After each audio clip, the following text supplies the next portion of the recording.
अभिनव और विधि की नई नई शादी हुई थी। वो दोनों एक दूसरे के साथ खुश थे। सोने पे सुहागा तब हुआ जब अभिनव को थोड़े दिन में प्रमोशन मिल गया और वो दोनों बेंगलोर में शिफ्ट हो गए। उनकी जिंदगी खुशहाल तरीके से गुजर रही थी। पर ये कहानी गलत मोड़ पर तब गई जब उन्हें वो मालती नगर का 107 नंबर का फ्लैट रहने को दिया गया। मालती नगर का 107 नंबर का फ्लैट कोई नहीं खरीदता था क्योंकि हर कोई उसकी सच्चाई से वाकिफ था। लेकिन अभिनव और विधि तो वहाँ नए थे ना, इसलिए उन दो मासूमों को वहाँ फंसा दिया।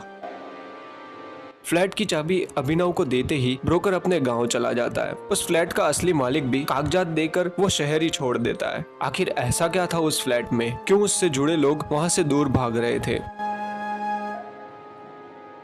इन सब सवालों का जवाब आपके साथ अभिनव और विधि को धीरे धीरे मिलता जाएगा। दोनों ने घर की साफ सफाई कर दी थी और उसी रात खाना खाकर सोने चले जाते हैं। अभिनव रात के 3 बजे अचानक पानी पीने उठता है।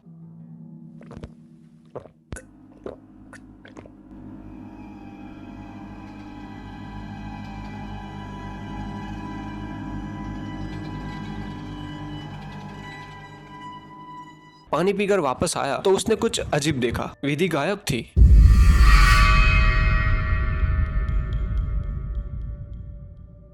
अभिनव ने आंखें साफ की तब तो विधि वहां मौजूद ही थी। उसने इसे वहम मानकर वापस सोने चला गया। धीरे धीरे अभिनव अपने काम पे चला जाता और इस तरफ विधि पड़ोसियों से घुलने मिलने की कोशिश करती है, लेकिन कोई उसके पास भी खड़ा नहीं रहना चाहता, उल्टा पीठ पीछे बात करते थे। ये तो वही है ना जो 107 नंबर की फ्लैट में नए रहने आए हैं। विधि इसे ज्यादा गंभीर नहीं लेती और घर के काम करने लगती है। उसने बालकनी में कपड़े सुखाने डाले थे जो कुछ देर बाद वहां से गायब हो जाते हैं। विधि कपड़ों को यहाँ वहां खोजती है तो सारे गीले कपड़े कमरे में फैले हुए मिलते हैं। उसे थोड़ा अजीब लगा, फिर उसने वो बात रात के समय अभिनव को बताई, लेकिन अभिनव ने वहम बोलकर बात को टाल दिया। कल की तरह वो वापस सोने चले जाते हैं।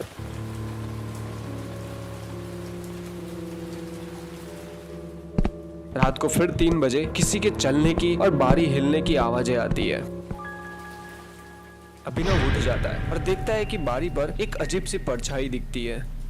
वो धीरे धीरे उस बारी की तरफ जाता है।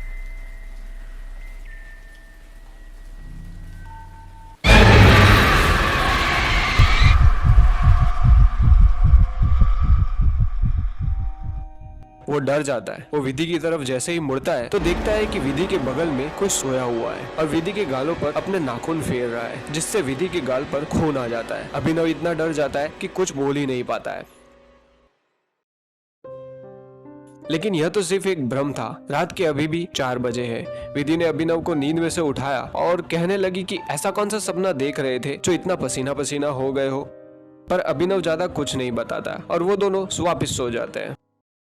सुबह हुई, पहले अभिनव उठा और प्यार से विधि की ओर देखने लगा, पर उसने यह क्या देखा? विधि के गाल पर सच में एक चोट का निशान है।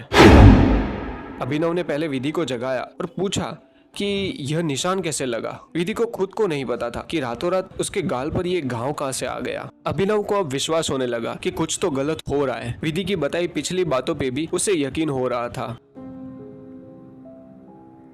पर यह झटका काफी नहीं था क्योंकि उन दोनों को सबसे बड़ा झटका तो अब मिलने वाला है। दोनों जिसे सुबह समझ रहे थे वो असल में अभी भी रात थी। वो दोनों कुछ भी समझे उससे पहले अचानक एक हाथ बिस्तर के नीचे से आया और विधि को नीचे खींच ले गया। अचानक अभिनव ने भी नीचे देखा तो किसी ने विधि का सर दबाया हुआ था। अभिनव ने अपने फोन की लाइट करके जैसे ही देखा वहाँ कोई नहीं था। अभिनव ने विधि को बाहर निकाला और दरवाजे की तरफ भागने लगे। तब दरवाजे पे एक आत्मा खड़ी होती है। वो दोनों उसे देख सुन पड़ जाते हैं। कहानी में आगे जाने से पहले अगर आपने अभी तक कहानी सूत्र को सब्सक्राइब नहीं किया तो जरूर करें ताकि हम रोज मिल सके। अब आगे। अभिनव थोड़ी हलचल करता है तभी कमरे के सारे सामान उन दोनों पर गिरने लगते हैं। अभिनव और विधि को बहुत सारी चोटें आती है, पर अब उन्हें यहाँ से कैसे भी करके निकलना होगा वरना उनकी मौत तय है। विधि बालकनी से मदद मांगने की कोशिश करती है पर उसकी आवाज उस 107 नंबर के फ्लैट के सिवा कहीं नहीं जाती और एक तरफ वो आत्मा अभिनव का गला पकड़कर हवा में उठा लेती है। मगर विधि बेचारी करे तो करे क्या। वो रोते रोते दरवाजे की तरफ भागती है और बड़ी मुश्किल से दरवाजा खुल जाता है। जैसे ही दरवाजा खुलता है तो वो आत्मा भी अभिनव को फ्लैट के बाहर फेंक देती है। विधि तभी अभिनव को संभालती है और दूसरी ओर फ्लैट का दरवाजा अपने आप बंद हो जाता है। वो दोनों उसी वक्त एक दूसरे को संभालते हुए बिल्डिंग से बाहर सुरक्षित जगह चले जाते हैं और बिल्डिंग की ऊंचाई पर 107 नंबर के फ्लैट की खिड़की से कोई उन्हें नीचे देख रहा होता है, फिर गायब हो जाता है। तो अब कहानी सूत्र की ये कहानी कैसी लगी हमें कमेंट करके जरूर बताएं। इस वीडियो को लाइक और शेयर जरूर करें। मिलते हैं किसी नए किस्से के साथ।